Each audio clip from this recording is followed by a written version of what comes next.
ਵਾਹਿਗੁਰੂ ਜੀ ਕਾ ਖਾਲਸਾ, ਵਾਹਿਗੁਰੂ ਜੀ ਕੀ ਫਤਿਹ। ਆਸ ਕਰਦੇ ਹਾਂ ਆਪ ਸਾਰੇ ਠੀਕ ਠਾਕ ਹੋਵੋਗੇ।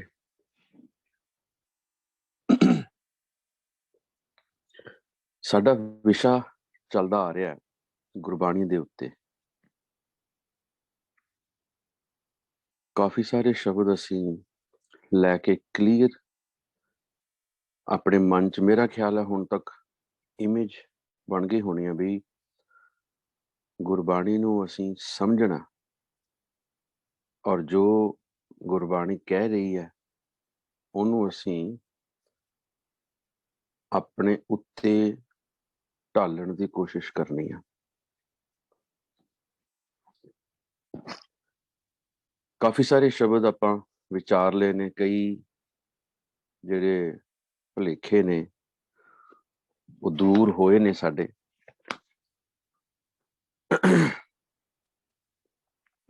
ਔਰ ਕਈਆਂ ਦੇ ਮਨ 'ਚ ਹਲੇ ਵੀ ਥੋੜੇ ਭੁਲੇਖੇ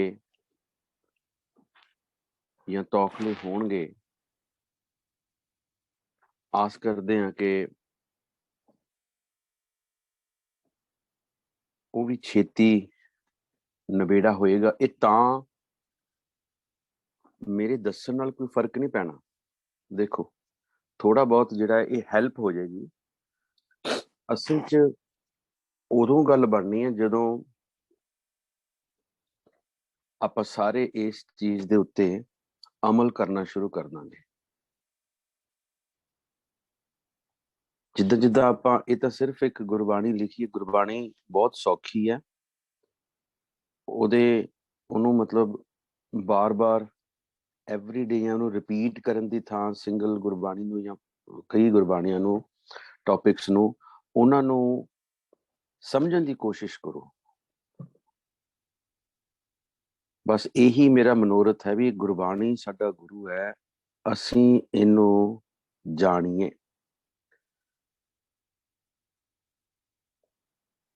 ਹਰ ਬੰਦਾ ਆਪਣੇ ਆਪਣੇ ਲੈਵਲ ਤੇ ਗੁਰਬਾਣੀ ਨੂੰ ਜਾਣ ਸਕਦਾ। ਥੋੜਾ ਜਿਹਾ ਧਿਆਨ ਦੇਣ ਦੀ ਲੋੜ ਹੈ, ਸਿਰਫ ਇੱਕ ਕਿ ਉਹਨੂੰ ਆਪਾਂ ਹੌਲੀ ਹੌਲੀ ਪੜ੍ਹੀਏ, ਵਿਚਾਰੀਏ, ਸਮਝੀਏ। ਔਰ ਜਿੱਥੇ ਕਿਤੇ ਕੋਈ ਲਫ਼ਜ਼ ਨਹੀਂ ਸਮਝ ਆ ਰਿਹਾ, ਉਹ ਆਪਾਂ ਉਹਦੀ ਡਿਕਸ਼ਨਰੀ ਮੀਨਿੰਗ ਆਪਾਂ ਲੈ ਸਕਦੇ ਹਾਂ। ਹਾਂ, ਕਈ ਥਾਵਾਂ ਤੇ ਜਿਹੜੇ ਮੀਨਿੰਗਸ ਨੇ ਉਹ ਬੜੇ ਇੱਦਾਂ ਪ੍ਰੋਫੈਸਰ ਸਾਹਿਬ ਸਿੰਘ ਜੀ ਨੇ ਵੀ ਕੀਤੇ ਨੇ। ਉਹ ਬੜੇ ਮਤਲਬ ਉਹਨਾਂ ਨੇ ਲਾਈਟਲੀ ਮੈਨਰ ਦੇ ਵਿੱਚ ਕੀਤੇ ਨੇ। ਸੋ ਉਹਨਾਂ ਨੂੰ ਡੀਪ ਜਾਣ ਵਾਸਤੇ ਆਪਣੀ ਜਿਹੜੀ ਹੈ, ਆਪਾਂ ਥੋੜ੍ਹੀ ਬਹੁਤ ਆਪਣੀ ਜਿਹੜੀ ਡਿਸਕਸ਼ਨ ਕਰਦੇ ਹਾਂ ਉਹਦੀ ਹੈਲਪ ਹੋ ਜਾਂਦੀ ਹੈ। ਸੋ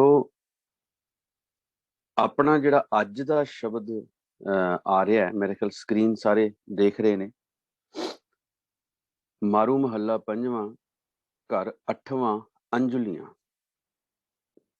ਪੰਨਾ ਨੰਬਰ 1019। ਇੱਥੇ ਸ਼ਬਦ ਹੈ। ਮੈਨੂੰ ਇੱਥੇ ਚੈਟ 'ਚ ਹੀ ਮੈਸੇਜ ਪਾ ਕੇ ਦੱਸ ਦਿਓ ਕਿ ਸਾਰਿਆਂ ਨੂੰ ਸਕਰੀਨ ਜਿਹੜੀ ਆ ਉਹ ਠੀਕ ਠਾਕ ਨਜ਼ਰ ਆ ਰਹੀ ਹੈ। ਬਿਕੋਜ਼ ਥੋੜਾ ਜਿਹਾ ਸਿਸਟਮ ਮੇਰਾ ਵੀ ਹਿੱਲਿਆ ਪਿਆ। ਅੱਗੇ ਸਾਰਾ ਕੁਝ ਲੈਪਟਾਪ ਤੇ ਕਰਦੇ ਸੀ, ਹੁਣ ਉਹ ਆਈਪੈਡ ਤੋਂ ਕਰਦੇ ਆ ਤੇ ਉਹ ਕਈ ਵਾਰੀ ਪਤਾ ਨਹੀਂ ਲੱਗਦਾ ਵੀ ਕੀ ਹੋ ਰਿਹਾ ਕੀ ਨਹੀਂ। ਕੰਪਿਊਟਰ ਤੇ ਪਤਾ ਲੱਗ ਜਾਂਦਾ ਸਾਰਾ। ਸੋ ਮੈਨੂੰ ਥੋੜਾ ਜਿਹਾ ਚੈਟ, ਆਪਣੇ ਜਿਹੜੀ ਜ਼ੂਮ ਦੀ ਚੈਟ ਹੈ, ਉੱਥੇ ਮੈਸੇਜ ਪਾ ਕੇ ਦੱਸ ਦਿਓ ਵੀ ਸਾਰੇ ਜਿਹੜੇ ਆ ਉਹ ਸਕਰੀਨ ਠੀਕ ਠਾਕ ਦੇਖ ਰਹੇ ਨੇ। ਇੱਕ ਓਂਕਾਰ ਸਤਿਗੁਰ ਪ੍ਰਸਾਦ। ਇਹ ਅਸੀਂ ਸ਼ਬਦ ਅੱਜ ਦਾ ਵਿਚਾਰਨਾ। ਜਿਸ ਗ੍ਰਹਿ ਬਹੁਤ ਤਿਸੇ ਗ੍ਰਹਿ ਚਿੰਤਾ, ਜਿਸ ਗ੍ਰਹਿ ਥੋੜੀ ਫਿਰੈ ਭ੍ਰਮੰਤਾ, ਦੋ ਵਿਵਸਥਾ ਤੇ ਜੋ ਮੁਕਤਾ ਸੋਈ ਸੁਹੇਲਾ ਭਾਲੀਐ। ਇਹ ਤਿੰਨ ਪਦੇ ਨੇ। ਬਣਤਰ ਦੇਖਣੀ ਹੈ ਸ਼ਬਦ ਦੀ। ਦੋ ਲਾਈਨਾਂ 'ਚ ਗੁਰੂ ਸਾਹਿਬ ਨੇ ਸਮਝਾਉਣਾ ਕੀਤਾ। ਪਹਿਲੀਆਂ ਦੋ ਲਾਈਨਾਂ 'ਚ ਲੈਸਨ ਆਊਗਾ ਸਾਨੂੰ, ਔਰ ਫਿਰ ਤੀਜੀ ਜਿਹੜੀ ਤੁਕ ਖਤਮ ਹੋ ਰਹੀ ਹੈ, ਜਿੱਦਾਂ ਇੱਥੇ ਹੈ ਦੋਹਾਂ ਵਿਵਸਥਾ ਤੇ ਜੋ ਮੁਕਤਾ ਸੋਈ ਸੁਹੇਲਾ ਭਾਲੀ ਹੈ, ਇਹ ਰਿਜ਼ਲਟ ਕੱਢਿਆ ਹੋਊਗਾ। ਇਹ ਰਿਜ਼ਲਟ ਹੋਊਗਾ। ਸੋ 3 ਤੁਗਾਂ ਦਾ ਪਤਾ ਹੈ, 2 ਲਾਈਨਾਂ 'ਚ ਲੈਸਨ ਦੇ ਕੇ ਤੀਸਰੀ ਦੇ ਵਿੱਚ ਰਿਜ਼ਲਟ ਹੋਊਗਾ। ਹੁਣ ਜਿਸ ਗ੍ਰਹਿ ਥੋਰੀ ਜਿਸ ਗ੍ਰਹਿ ਬਹੁਤ ਤਿਸੇ ਗ੍ਰਹਿ ਚਿੰਤਾ, ਜਿਸ ਗ੍ਰਹਿ ਥੋਰੀ ਸੋ ਫਿਰੈ ਭਰਮੰਤਾ, ਦੋ ਵਿਵਸਥਾ ਤੇ ਜੋ ਮੁਕਤਾ ਸੋਈ ਸੁਹੇਲਾ ਭਾਲੀ। ਇੱਥੇ ਜਿਹੜੇ ਬੰਦੇ ਕੋਲ ਬੇਅੰਤ ਮਾਇਆ ਹੈ, ਮਾਇਆ ਇਕੱਠੀ ਕਰ ਲਈ, ਬਿਜ਼ਨਸ ਚੱਲ ਗਿਆ, ਅੱਛੀ ਜੌਬ ਹੈ, ਬੇਅੰਤ ਮਾਇਆ ਇਕੱਠੀ ਹੋ ਗਈ, ਉਹਨੂੰ ਉਸ ਇਹ ਆਪਾਂ ਦੁਨਿਆਵੀ ਧਨ ਦੀ ਗੱਲ ਕਰ ਰਹੇ ਹਾਂ, ਉਹਨੂੰ ਉਸ ਧਨ ਦੇ ਖੁੱਸਣ ਦੀ ਚਿੰਤਾ ਲੱਗ ਜੂਗੀ। ਇਹ ਇੱਕ ਸੁਭਾਅ ਹੈ, ਇੱਕ ਬਿਹੇਵ ਹੈ। ਇਹ ਨਹੀਂ ਵੀ ਇੱਕ ਨਾਲ ਹੁੰਦਾ, ਸਾਰੇ ਹੀ ਕਰਦੇ ਨੇ, ਏਦਾਂ ਸਾਰਿਆਂ ਨਾਲ ਹੀ ਹੁੰਦਾ। ਜਿਸ ਗ੍ਰਹਿ ਬਹੁਤ ਤਿਸੈ ਗ੍ਰਹਿ ਚਿੰਤਾ, ਸੋ ਜਿਸ ਗ੍ਰਹਿ ਥੋਰੀ ਸੋ ਫਿਰੈ ਭਰਮੰਤਾ। ਇਹ ਇੱਕ ਐਗਜ਼ਾਮਪਲ ਲੈ ਰਹੇ ਆਪਾਂ, ਅੱਗੇ ਦੇਖੋ ਰਿਜ਼ਲਟ ਨਿਕਲਣਾ ਸ਼ਬਦ ਦੇ ਵਿੱਚੋਂ। ਸੋ ਦੂਜੇ ਪਾਸੇ ਬਹੁਤ ਤੋਂ ਜਿਹੜਾ ਭਾਵ ਹੈ ਇੱਥੇ, ਜਿਸ ਗ੍ਰਹਿ ਬਹੁਤ ਮਤਲਬ ਸਾਰੇ ਹੀ ਪਦਾਰਥ ਉਹਦੇ ਕੋਲ ਨੇ, ਖਾਣ ਪੀਣ ਨੂੰ ਕੋਈ ਕਮੀ ਨਹੀਂ ਹੈ, ਧਨ ਹੈ, ਉਹਦਾ ਪਰਿਵਾਰ ਚੰਗਾ ਹੈ, ਵੱਡਾ ਹੈ ਨਾ, ਕਿਸੇ ਵੀ ਗੱਲ ਦੀ ਘਾਟ ਨਹੀਂ ਹੈ। ਇਹ ਹੈ ਬਹੁਤ, ਇਹ ਨਹੀਂ ਦੁਨਿਆਵੀ ਧਨ ਜਿਹੜਾ ਇਕੱਲਾ ਉਹੀ ਚੀਜ਼ ਹੈ। ਇਹ ਵੀ ਕਿਉਂਕਿ ਇਹ ਮਾਇਆ ਜਿੱਤ ਹਰ ਵਿਸਰੈ, ਹਰ ਉਹ ਚੀਜ਼ ਮਾਇਆ ਹੈ ਜਿਹੜੀ ਰੱਬ ਨਾਲੋਂ ਵਿਸਾਰਦੀ। ਸੋ ਇਹ ਕਿਤੇ ਨਾ ਕਿਤੇ ਇਹ ਸਾਨੂੰ ਇਸ ਚੀਜ਼ ਨੂੰ ਸਮਝਣ ਦੀ ਲੋੜ ਪਊਗੀ ਕਿ ਮਾਇਆ ਖਾਲੀ ਧਨ ਨਹੀਂ ਹੈ, ਸਾਡਾ ਪਰਿਵਾਰ, ਹੋਰ ਪ੍ਰੋਪਰਟੀਜ਼, ਐਵਰੀਥਿੰਗ ਮਾਇਆ। ਸੋ ਜਿਹਦੇ ਕੋਲ ਘੱਟ ਹੈ, ਮਾਇਆ ਪੱਖੋਂ ਜਿਹੜੇ ਊਣੇ ਨੇ, ਉਹ ਐਸ ਦੇ ਕਾਰਨ ਫਿਰ ਭਟਕਦੇ ਰਹਿੰਦੇ ਆ। ਕਈਆਂ ਦੇ ਬੱਚੇ ਨਹੀਂ ਹੁੰਦੇ, ਸਾਰੀ ਜ਼ਿੰਦਗੀ ਉਹ ਆਪਣਾ ਕਈ ਇਲਾਜ ਕਰਾਉਂਦੇ ਆ, ਕਈ ਹੋਰ ਚੱਕਰਾਂ 'ਚ ਫਸ ਜਾਂਦੇ ਆ, ਬਾਬਿਆਂ ਦੇ ਜਾਂ ਹੋਰ, ਹੈ ਨਾ। ਜਿਸ ਗ੍ਰਹਿ ਥੋਰੀ ਸੋ ਫਿਰੈ ਭਰਮੰਤਾ, ਜਿਹਦੇ ਕੋਲ ਧਨ ਦੀ ਘਾਟ ਹੈ, ਉਹ ਕੋਸ਼ਿਸ਼ ਕਰ ਰਿਹਾ ਕਿ ਮੈਂ ਵੱਧ ਪੈਸੇ ਕਮਾਵਾਂ ਤੇ ਆਪਣੇ ਮੈਂ ਅਮੀਰ ਬਣਾ, ਵੱਡਾ ਕਰ ਲਵਾਂ, ਗੱਡੀ ਚੰਗੀ ਰੱਖਾਂ, ਹੈ ਨਾ, ਸਿੰਪਲ। ਸੋ ਜਿਹਦੇ ਕੋਲ ਜ਼ਿਆਦਾ ਹੈ ਉਹ ਵੀ ਤੰਗ ਹੈ, ਉਹਨੂੰ ਡਰ ਹੈ ਕਿ ਕਿਤੇ ਖੁੱਸ ਨਾ ਜਾਏ। ਜਿਹਦੇ ਕੋਲ ਥੋੜੀ ਹੈ ਉਹ ਫਿਰ ਚਿੰਤਾਵਾਂ ਵਿੱਚ ਹੈ, ਭਰਮ ਦੇ ਵਿੱਚ ਹੈ, ਇੱਧਰ ਉੱਧਰ ਫਿਰ ਰਿਹਾ ਕਿ ਮੇਰੇ ਕੋਲ ਆ ਜਾਵੇ। ਅੱਛਾ, ਹੁਣ ਇੱਥੇ ਰਿਜ਼ਲਟ ਨਿਕਲ ਰਿਹਾ, ਕਹਿੰਦੇ ਦੋ ਵਿਵਸਥਾ ਤੇ ਜੋ ਮੁਕਤਾ ਸੋਈ ਸੁਹੇਲਾ ਭਾਲੀ ਹੈ। ਹੁਣ ਜਿਹੜਾ ਬੰਦਾ ਇਹਨਾਂ ਦੋਨਾਂ ਹਾਲਾਤਾਂ ਤੋਂ ਬਚਿਆ ਰਹਿੰਦਾ, ਉਹੀ ਸਕੂਨ ਵਿੱਚ ਹੈ। ਹੁਣ ਇਹ ਹੋਣਾ ਕਿੱਦਾਂ, ਹੋਣਾ ਕਿੱਦਾਂ? ਇਹ ਦੋ ਜਿਹੜੇ ਸੁਭਾਅ ਨੇ ਇਸ ਸ਼ਬਦ ਦੇ ਵਿੱਚ ਗੁਰੂ ਅਰਜਨ ਪਾਤਸ਼ਾਹ ਜ਼ਿਕਰ ਕਰ ਰਿਹਾ, ਇਹ ਹੁਣ ਜਿਹੜੀ ਇਹ ਵਿਵਸਥਾ ਹੈ ਕਿ ਜਿਹਦੇ ਕੋਲ ਜ਼ਿਆਦਾ ਉਹ ਵੀ ਤੰਗ ਹੈ, ਜਿਹਦੇ ਕੋਲ ਥੋੜਾ ਹੈ ਉਹ ਵੀ ਤੰਗ ਹੈ, ਇਸ ਵਿਵਸਥਾ ਦੇ ਵਿੱਚੋਂ ਮੁਕਤ ਹੋਣ ਦੀ ਗੱਲ ਕੀਤੀ ਗਈ ਹੈ। ਔਰ ਜਿਹੜਾ ਮੁਕਤ ਹੋ ਰਿਹਾ ਹੈ ਉਹੀ ਸਕੂਨ ਦੇ ਵਿੱਚ ਹੈ। ਹਾਂਜੀ, ਹੁਣ ਅੱਗੇ ਚੱਲੀਏ ਆਪਾਂ ਸਟੈਪ ਬਾਏ ਸਟੈਪ। ਦੂਜਾ ਹੁਣ ਚੀਜ਼ ਸ਼ੁਰੂ ਹੁੰਦੀ ਹੈ, ਕਹਿੰਦੇ ਗ੍ਰਹਿ ਰਾਜ ਮੈਂ ਨਰਕ ਉਦਾਸ ਕ੍ਰੋਧਾ, ਬਹੁ ਵਿਦ ਵੇਦ ਪਾਠ ਸਭ ਸੋਧਾ। ਆ ਗਈ ਹੁਣ ਜਿਹੜਾ ਟੌਪਿਕ ਸਾਡਾ ਚੱਲ ਰਿਹਾ, ਉਸ ਟੌਪਿਕ ਦੇ ਉੱਤੇ ਆ ਗਈ ਵੀ ਗੁਰਬਾਣੀ ਦੇ ਵਿੱਚ ਪਾਠ ਦੀ ਕੀ ਥਾਂ ਹੈ। ਆਪਾਂ ਇਹ ਟੌਪਿਕ ਲੈ ਕੇ ਆ ਰਹੇ ਹਾਂ ਸ਼ੁਰੂ ਤੋਂ, ਤਕਰੀਬਨ ਮੇਰਾ ਖਿਆਲ 13-14 ਬੈਠਕਾਂ ਹੋ ਚੁੱਕੀਆਂ ਨੇ। ਗ੍ਰਹਿ ਰਾਜ ਮੈਂ ਨਰਕ ਉਦਾਸ ਕ੍ਰੋਧਾ, ਬਹੁ ਵਿਦ ਵੇਦ ਪਾਠ ਸਭ ਸੋਧਾ, ਦੇਹੀ ਮੈਂ ਜੋ ਰਹਿ ਲਿਪਤਾ ਤਿਸ ਜਨ ਕੀ ਪੂਰਨ ਕਾਲੀ ਹੈ। ਹੁਣ ਵੀ ਜੋ ਵੀ ਗ੍ਰਸਤ ਦੇ ਐਸ਼ੋ ਇਸ਼ਰਤ ਦੇ ਵਿੱਚ ਰੁੱਝਿਆ ਪਿਆ, ਉਹ ਅਸਲ ਵਿੱਚ ਨਰਕ ਹੀ ਭੋਗ ਰਿਹਾ। ਗ੍ਰਹਿ ਰਾਜ ਮਹਿ ਨਰਕ, ਕਿਉਂਕਿ ਉਹ ਅਕਾਲ ਪੁਰਖ ਨਾਲੋਂ ਟੁੱਟਿਆ। ਨਰਕ ਦੇ ਕੱਕੇ ਨੂੰ ਔਂਕੜ ਹੈ। ਇੱਥੇ ਖਾਸ ਵਿਸ਼ੇਸ਼ਤਾ ਵਾਲੀ ਗੱਲ ਜਿਹੜੀ ਆ ਉਹ ਐਕਸਪਲੇਨ ਕਰ ਰਹੇ ਨੇ। ਜਿਹੜਾ ਬੰਦਾ ਗ੍ਰਸਤ ਦੇ ਐਸ਼ੋ ਇਸ਼ਰਤ ਵਿੱਚ ਰੁੱਝਿਆ ਪਿਆ, ਉਹ ਅਸਲ ਵਿੱਚ ਨਰਕ ਭੋਗ ਰਿਹਾ। ਔਰ ਜਿਹੜਾ ਬੰਦਾ ਇਹਨਾਂ ਜੰਜਾਲਾਂ ਦਾ ਤਿਆਗ ਕਰ ਗਿਆ, ਮਤਲਬ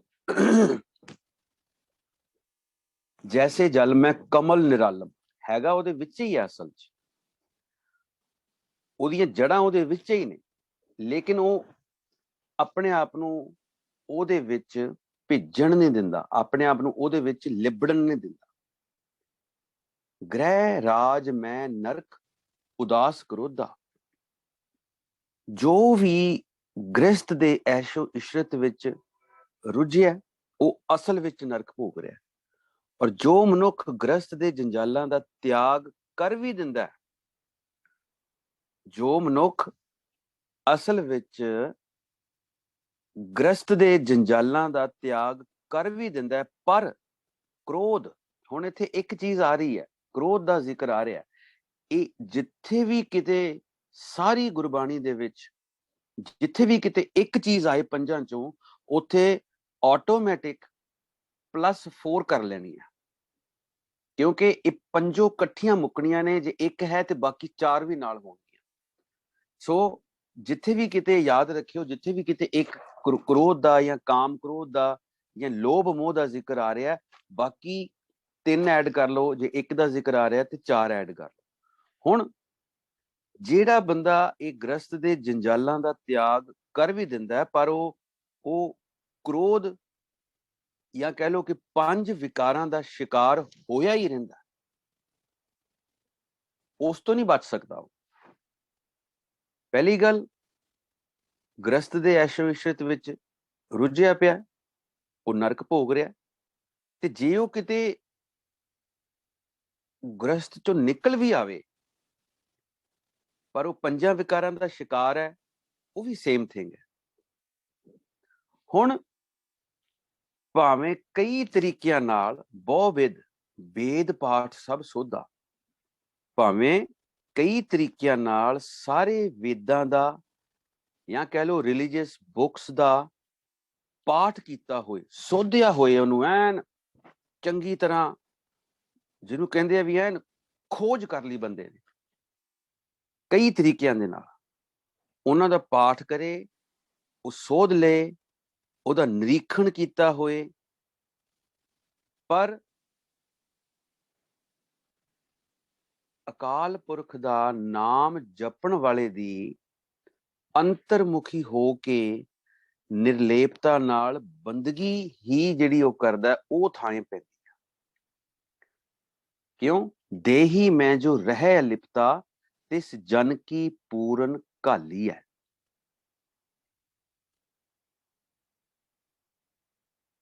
ਜੋ ਅੰਤਰਮੁਖੀ ਹੋ ਕੇ, ਜਿਹੜੇ ਅਭਿਆਸੀ ਨੇ, ਜੋ ਅੰਤਰਮੁਖੀ ਹੋ ਕੇ ਨਿਰਲੇਪਤਾ ਨਾਲ ਇਬਾਦਤ ਕਰਦੇ ਨੇ, ਬੰਦਗੀ ਕਰਦੇ ਨੇ, ਉਹ ਹੀ ਥਾਂ ਪੈਂਦੀ।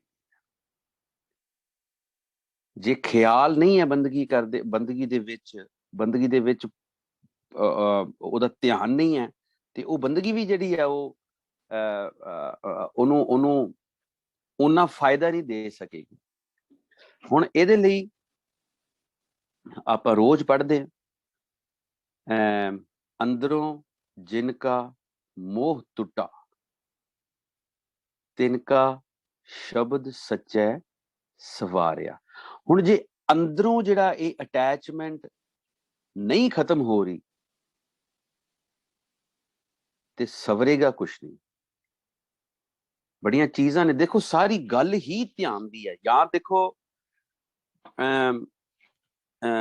ਸੰਗਤ, ਜਿਹੜਾ ਕਿਹਾ ਕਿ ਸੰਗਤ ਸਾਨੂੰ ਚੇਂਜ ਕਰਦੀ ਹੈ, ਪਰ ਉਹ ਸੰਗਤ ਨਾਮ ਅਭਿਆਸੀਆਂ ਦੀ ਹੋਏ, ਉਹ ਸੰਗਤ ਅੱਛੇ ਲੋਕਾਂ ਦੀ ਹੋਏ, ਜਿਹੜੇ ਅਕਾਲ ਪੁਰਖ ਦੀ ਪ੍ਰਾਪਤੀ ਦੇ ਰਾਹ ਤੇ ਤੁਰੇ ਨੇ।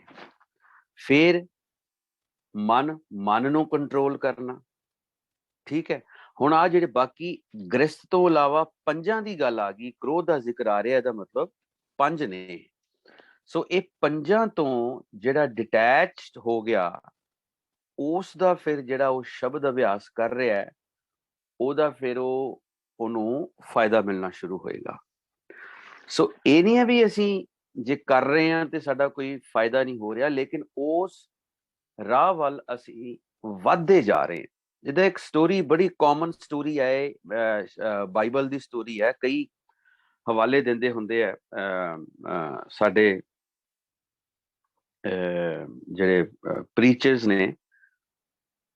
ਉਹ ਕਹਿੰਦੇ ਵੀ ਇੱਕ ਕੋਈ ਲੋਹਾਰ ਸੀ ਤੇ ਉਹਨੂੰ ਪਾਣੀ ਲੈ ਕੇ ਆਉਣਾ ਪੈਂਦਾ ਸੀ। ਉਹ ਚੜ੍ਹਾਈ ਚੜ੍ਹ ਕੇ ਜਾਂਦਾ ਹੁੰਦਾ ਸੀ ਤੇ ਉਹ ਬਾਲਟੀ ਉਹਦੀ ਸੀ, ਬਾਲਟੀ ਦੇ ਵਿੱਚ ਉਹ ਲੋਹਾ ਜਿਹੜਾ ਗਲ ਗਿਆ ਸੀ, ਮੋਰੀਆਂ ਹੋਈਆਂ ਸੀ।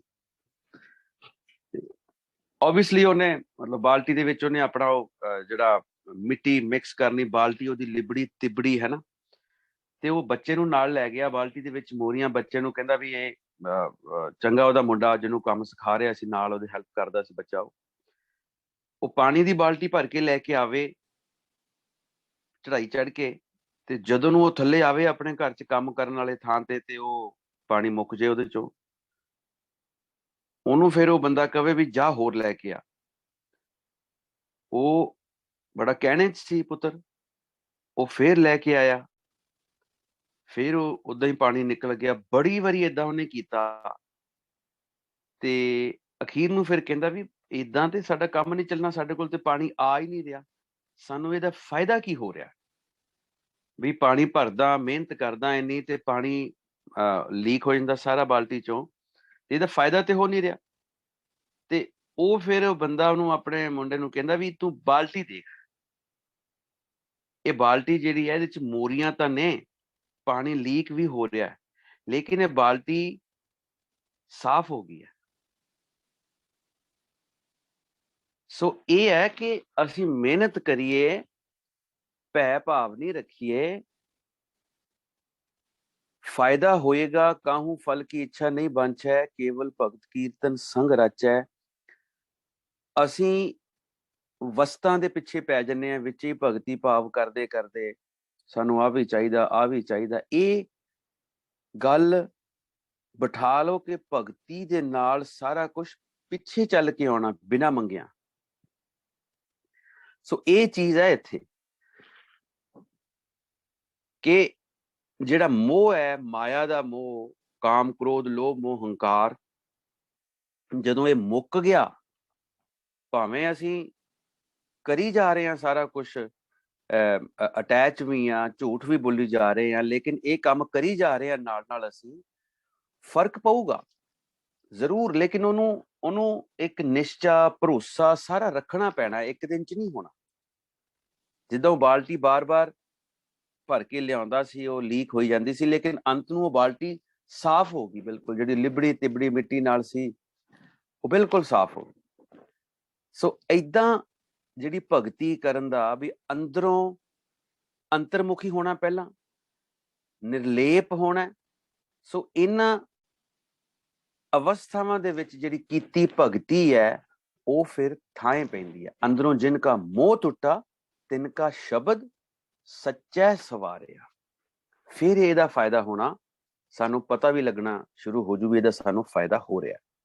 ਹੁਣ ਅੱਗੇ ਚੱਲੀਏ, ਤੀਜਾ ਪਦਾ। ਦੇਖੋ ਰਿਜ਼ਲਟ ਆ ਰਿਹਾ, ਦੇਖੋ ਆ ਦੋ ਲਾਈਨਾਂ, ਗ੍ਰਹਿ ਰਾਜ ਮੈਂ ਨਰਕ ਉਦਾਸ ਕਰੋਧਾ, ਬਹੁ ਵਿਦ ਭੇਦ ਪਾਠ ਸਭ ਸੋਧਾ। ਕਹਿੰਦੇ ਦੇਹੀ ਮੈਂ ਜੋ ਰਹੇ ਲਿਪਤਾ ਤਿਸ ਜਨ ਕੀ ਪੂਰਨ ਘਾਲੀ ਹੈ। ਸੇਵਾ ਉਹਦੀ ਪੈਣੀ ਹੈ ਜਿਹੜਾ ਅੰਤਰਮੁਖੀ ਹੋ ਕੇ ਨਿਰਲੇਪਤਾ ਨਾਲ ਆਪਣੀ ਬੰਦਗੀ ਕਰ ਰਿਹਾ। ਹੁਣ ਅੱਗੇ ਚੱਲੀਏ ਪਦਾ ਨੰਬਰ 3, ਜਾਗਤ ਸੂਤਾ ਭਰਮ ਵਗੂਤਾ, ਬਿਨ ਗੁਰ ਮੁਕਤ ਨਾ ਹੋਈਐ ਮੀਤਾ, ਸਾਧ ਸੰਗ ਟੁੱਟੇ ਹੋਂ ਬੰਧਨ, ਏਕੋ ਏਕ ਨਿਹਾਲੀ ਹੈ। ਹੁਣ ਹਉਮੈ ਦੇ ਬੰਧਨਾਂ ਵਿੱਚ ਬੱਝਾ ਮਨੁੱਖ ਜਾਗਦਾ ਵੀ ਸੁੱਤਾ ਹੁੰਦਾ, ਉਹਨੂੰ ਕੋਈ ਹੋਸ਼ ਨਹੀਂ ਹੁੰਦਾ।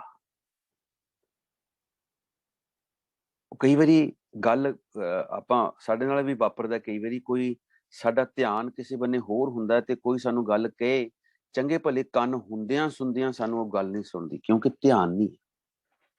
ਅਸੀਂ ਅਲਰਟ ਨਹੀਂ ਆ, ਅਸੀਂ ਸਾਵਧਾਨ ਨਹੀਂ ਆ। ਤੇ ਮਹਾਰਾਜ ਕਹਿੰਦੇ ਆ ਹੋ ਸਾਵਧਾਨ ਆਪਣੇ ਪ੍ਰਭ ਸਿਓ। ਇਹ ਅਕਾਲ ਪੁਰਖ ਦੀਆਂ ਬਾਤਾਂ ਸਾਵਧਾਨ ਹੋ ਕੇ ਸੁਣੋ ਔਰ ਉਹਨਾਂ ਨੂੰ ਪ੍ਰੈਕਟੀਕਲ ਰੂਪ ਦੇ ਵਿੱਚ ਲੈ ਕੇ ਆਓ। ਯਾਦ ਰੱਖਣ ਦੀ ਵੀ ਲੋੜ ਨਹੀਂ, ਲੇਕਿਨ ਉਹ ਕੰਮ ਕਰਨਾ ਸ਼ੁਰੂ ਕਰ ਦਿਓ। ਇੱਕ ਚੰਗਾ ਭਲਾ ਬੰਦਾ ਇਹ ਸੋਚ ਸਕਦਾ ਕਿ ਮੈਂ ਝੂਠ ਨਹੀਂ ਬੋਲਣਾ, ਮੈਂ ਅੱਜ ਤੋਂ ਲੈ ਕੇ ਆਹ ਕੰਮ, ਇੱਕ ਆਪਣੇ ਮਨ ਨਾਲ ਇੱਕ ਕਮਿਟਮੈਂਟ ਕਰਨੀ ਹੁੰਦੀ ਹੈ ਅਸਲ 'ਚ। ਜਿਹੜਾ ਜਾਗਤ ਸੂਤਾ ਭਰਮੈ ਵਿਗੂਤਾ, ਜਿਹੜਾ ਹਉਮੈ ਚ ਹੈ +4, ਹਉਮੈ +4 ਆਟੋਮੈਟਿਕ ਨਾਲ ਨੇ, ਜਿਹੜਾ ਉਹ ਉਹਨਾਂ ਨਾਲ ਅਟੈਚ ਹੋਇਆ ਪਿਆ, ਉਹਨਾਂ ਦੇ ਵਿੱਚ ਵੱਜਿਆ ਪਿਆ ਬੰਧਨਾਂ ਦੇ ਵਿੱਚ, ਉਹ ਬੰਦਾ ਜਾਗਦਾ ਵੀ ਸੁੱਤਾ ਹੀ ਸਮਝੋ। ਕਿਉਂਕਿ ਮਾਇਆ ਦੀ ਭਟਕਣਾ ਵਿੱਚ ਖੁਆਰੀ ਖੁਆਰੀ ਹੈ। ਦੇਖੋ ਨਾ, ਅੰਦਰੋਂ ਜਿਨਕਾ ਮੋਹ ਟੁੱਟਾ ਤਿਨਕਾ ਸ਼ਬਦ ਸੱਚਾ ਸਵਾਰਿਆ। ਹੁਣ ਜਿਨ੍ਹਾਂ ਦਾ ਨਹੀਂ ਟੁੱਟਾ, ਹੁਣ ਆਪਾਂ ਆਈਡੀਆ ਲਾ ਸਕਦੇ ਹਾਂ ਕਿ ਉਹ ਅਸੀਂ ਸੋਚੀਏ ਕਿ 5 ਦਿਨ ਅਸੀਂ ਕਰ ਲਈਏ, ਏਦਾਂ 6 ਦਿਨ ਕਰ ਲਈਏ, ਸਾਨੂੰ ਰਿਜ਼ਲਟ ਨਹੀਂ ਮਿਲਦੇ। ਕਈ ਬੰਦੇ ਹਟ ਜਾਂਦੇ ਆ, ਚੰਗੇ ਭਲੇ ਕਈ ਲੱਗੇ ਹੁੰਦੇ ਆ ਇਸ ਬੰਨੇ, ਉਹ ਹਟ ਜਾਂਦੇ ਆ, ਫਿਰ ਵੀ ਨਹੀਂ ਕੁਛ ਨਿਕਲਦਾ ਤੇ ਹੈ ਨਹੀਂ ਕੁਛ। ਬਾਕੀ ਗਾਈਡੈਂਸ ਵੀ ਉਦਾਂ ਦੀ ਮਿਲਦੀ ਆ। ਜਾਗਤ ਸੂਤਾ ਭਰਮ ਵਿਗੂਤਾ, ਬਿਨ ਗੁਰ ਮੁਕਤ ਨਾ ਹੋਈ ਐ ਮੀਤਾ। ਹੁਣ ਬਿਨ ਗੁਰ, ਗੁਰੂ ਦੀ ਕਿਰਪਾ ਤੋਂ ਬਿਨਾਂ ਮਾਇਆ ਤੋਂ ਖਲਾਸੀ ਹੋ ਨਹੀਂ ਸਕਦੀ। ਸੋ ਇੱਕ ਦੀ ਇਬਾਦਤ ਕਰਨ ਤੇ ਹੀ ਮਾਇਆ ਤੋਂ ਤੋੜ ਵਿਛੋੜਾ ਸੰਭਵ ਹੈ। ਜਦੋਂ ਇਹ ਭਗਤੀ ਕਰਕੇ ਐਸ ਬੰਨਿਓ ਟੁੱਟਾਂਗੇ, ਐਸ ਬੰਨਿਓ ਟੁੱਟਦੇ ਸਾਰੀ ਜਿਹੜੀ ਅਵਸਥਾ ਹੈ ਉਹ ਕਰਮਖੰਡ ਤੇ ਟਿਕ ਜਾਣੀ ਹੈ ਸਿੱਧੀ। ਜਦੋਂ ਮਾਇਆ ਦੇ ਬੰਧਨ ਟੁੱਟ ਗਏ, ਇਹ ਉਸ ਸਮੇਂ ਹੀ ਮਿਲਣੀ ਹੈ। ਬਿਨ ਗੁਰ ਮੁਕਤ ਨਾ ਹੋਈ ਹੈ ਮੀਤਾ, ਸਾਧ ਸੰਗ, ਸਾਧੂ ਦੇ ਸੰਗ ਦੇ ਨਾਲ। ਸਾਧੂ ਕੀ ਮਨ ਓਟ ਗਹੋ, ਉਕਤ ਸਿਆਣਪ ਤਿਆਗ, ਗੁਰ ਦੀਖਿਆ ਜੇ ਮਨ ਬਸੈ, ਨਾਨਕ ਮਸਤਕ ਭਾਗ। ਹੁਣ ਮਸਤਕ ਦੇ ਭਾਗ ਕਿਹੜੇ ਨੇ? ਸਾਧ ਸੰਗ ਟੁੱਟੇ ਹੋਂ ਬੰਧਨ, ਇੱਕੋ ਇੱਕ ਨਿਹਾਲੀ ਹੈ। ਲਓ, ਮਿਲਾਪ ਦੀ ਅਵਸਥਾ ਹੈ। ਸਿਰਫ ਇਹ ਇੱਕ ਕਹਿ ਲਓ ਵੀ ਇੱਕ ਵਾਲ ਜਿੰਨੀ ਪਤਲੀ ਕੰਧ ਹੈ ਵਿੱਚ, ਬਸ। ਜਦੋਂ ਇਧਰੋਂ ਆਪਾਂ ਡਿਟੈਚ ਹੋਵਾਂਗੇ, ਦੇਖੋ ਸਾਡੀ ਅਟੈਚਮੈਂਟ ਕਿੱਥੇ ਜਾਂਦੀ ਹੈ, ਔਰ ਉਹ ਇੱਕੋ ਇੱਕ ਨਿਹਾਲੀ ਹੈ। ਰਿਜ਼ਲਟ ਕੱਢਤਾ ਵੀ ਕੰਮ ਜਿਹੜਾ ਵੀ ਕਰਨਾ ਉਹਨੂੰ ਕਮਿਟਮੈਂਟ ਦੇ ਨਾਲ ਕਰ, ਉਹਦੇ ਵਿੱਚ ਇਨਵੋਲਵ ਹੋ। ਹੁਣ ਇਹ ਭਗਤੀ ਹੈ, ਅਧਿਆਤਮ ਹੈ, ਕਿਤੇ ਜਾਗਦੇ ਹੀ ਅਸੀਂ ਸੁੱਤੇ ਨਾ ਰਹਿ ਜਾਈਏ, ਕਿਤੇ ਭਰਮਾਂ ਦੇ ਵਿੱਚ ਹੀ ਨਾ ਫਸੇ ਰਹਿ ਜਾਈਏ। ਬਿਨ ਗੁਰ ਮੁਕਤ ਨਾ ਹੋਈ ਹੈ ਮੀਤਾ। ਗੁਰੂ ਤੋਂ ਬਿਨਾਂ, ਬਿਨ ਗੁਰ ਜਿੱਥੇ ਆ ਗਿਆ ਉੱਥੇ ਬਿਨਾਂ ਭਗਤੀ ਤੋਂ, ਜਿੱਥੇ ਕੱਲਾ ਬਿਨ ਗੁਰ ਆ ਗਿਆ ਉੱਥੇ ਬਿਨਾਂ ਭਗਤੀ ਤੋਂ ਇਹਨਾਂ ਬੰਧਨਾਂ ਤੋਂ ਖਲਾਸੀ ਨਹੀਂ ਹੋਣੀ। ਜੇਕਰ ਹੋ ਜਾਂਦੀ ਹੈ, ਨਾਲ ਦੀ ਨਾਲ ਹੀ ਰਿਜ਼ਲਟ ਹੈ ਇੱਕੋ ਇੱਕ ਨਿਹਾਲੀ ਹੈ। ਪਦਾ ਨੰਬਰ 3। ਅੱਗੇ ਚਲਿਏ ਪਦਾ ਨੰਬਰ 4। ਕਰਮ ਕਰੇ ਤਾਂ ਬੰਦਾ, न करे ਤਾਂ ਨਿੰਦਾ। ਇਹ ਬੜੀ ਇੰਪੋਰਟੈਂਟ ਚੀਜ਼ ਹੈ। ਮੋਹ ਮਗਨ ਮਨ ਵਿਆਪਿਆ ਚਿੰਦਾ, ਗੁਰ ਪ੍ਰਸਾਦ ਸੁਖ ਦੁਖ ਸਮ ਜਾਣੈ, ਘਟ ਘਟ ਰਾਮ ਹਿਆਲੀ ਹੈ। ਹੁਣ ਹੁੰਦਾ ਕੀ ਹੈ, ਆਪਾਂ ਆਪਣੀ ਐਗਜ਼ਾਮਪਲ ਲਵਾਂਗੇ। ਜੇ ਹੁਣ ਆਪਾਂ ਸਾਰੇ ਕੰਮ ਅਕੋਰਡਿੰਗ ਟੂ ਮਰਿਆਦਾ ਕਰਦੇ ਆ,